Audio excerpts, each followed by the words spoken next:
திருப்பரங்குன்ற தீப விவகாரம் தொடர்பாக தொடர்ந்து வாதங்களும் விசாரணையும் நடைபெற்று வரக்கூடிய நிலையில் தனி நீதிபதி விசாரணையின் போது எங்கள் கருத்துக்களை முழுமையாக கூற முடியவில்லை என்று தர்கா தரப்பு தன்னுடைய வாதத்தை முன்வைத்திருக்கிறது.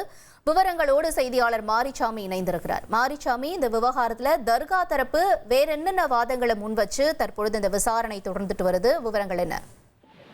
திருப்பரங்குன்றம் மலை உச்சியில தீபம் ஏற்றணும், திருக்கார்த்திகை அன்னைக்கு தீபம் ஏற்றணும் அப்படின்னு விவகாரம் தொடர்ச்சியா உயர்நீதிமன்றம் மதுரை அமர்வுல விசாரணை நடந்துட்டு வருது. இன்னைக்கு மேல்முறையீட்டு மனுக்கள், தமிழக அரசு சார்பாக தாக்கல் செய்யப்பட்ட மேல்முறையீட்டு மனுக்களோட விசாரணை நீதிபதிகள் ஜெயச்சந்திரன், கே ராமகிருஷ்ணன் ஆகியோர் முன்னிலையில நடக்குது. இது வெள்ளிக்கிழமையே நடந்துச்சு. அதோட தொடர்ச்சி விசாரணை இன்று நடக்குது. இன்னைக்கு காலையில ஆரம்பிச்ச விசாரணையில முதல்ல கோவில் தரப்புல இருந்து வழக்கறிஞர் வாதத்தை முன் வச்சாரு. அடுத்து அறநிலையத்துறை தரப்புல இருந்து வாதத்தை முன் வச்சாங்க.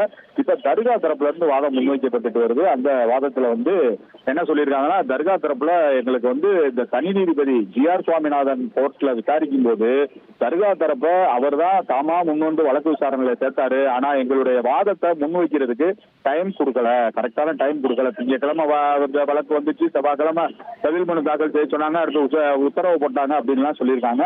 அது போக நாங்க தர்கா மலை மீதுள்ள நிலங்களை ஆக்கிரமித்தது போல தனி நீதிபதி விசாரணை இருந்துச்சு அப்படின்னு ஒரு குற்றச்சாட்டை வைக்கிறாங்க. அது போக தனி நீதிபதி பிறப்பித்த உத்தரவுல மத நிலக்கம், மத நல்லிணக்கம், அமைதி, சட்டம் ஒழுங்கு என எதுவுமே கவனிக்கப்படலைன்னு சொல்லியிருக்காங்க. அதுபோக 2011 கார்த்திகேயன் என்பவர் மலை உச்சியில தீபத்தூண்ல தீபமேற்ற வேண்டும் என்று நீதிபதி கனகராஜ் முன்பு ஒரு வழக்கை தாக்கல் செஞ்சு அந்த அதே மனுவை திருப்பி ராம ரவிக்குமார் காப்பி அடிச்சு இப்ப போட்டிருக்காரு அப்படின்னு தர்கா தரப்புல தனது வாதத்தை முன் வச்சிருக்காங்க. அதோட உணவு இடைவேளைக்கு நீதிபதிகள் தயாராயிட்டாங்க. அதனால உணவு இடைவேளைக்கு பின்பு இந்த வழக்கு விசாரணை தொடரும் அப்படின்னு அறிவிப்பு வெளியிட்டிருக்காங்க. இதுதான் இந்த வழக்கோட இப்போ வரைக்கும் உள்ள அப்டேட். நன்றி மாரிசாமி. இனி செல்லும் இடமெல்லாம் செய்தி. தந்தை டிவியின் வாட்ஸ்அப் சேனலை ஃபாலோ பண்ணினா செல்ல இருக்கும் இடமெல்லாம் செய்தி.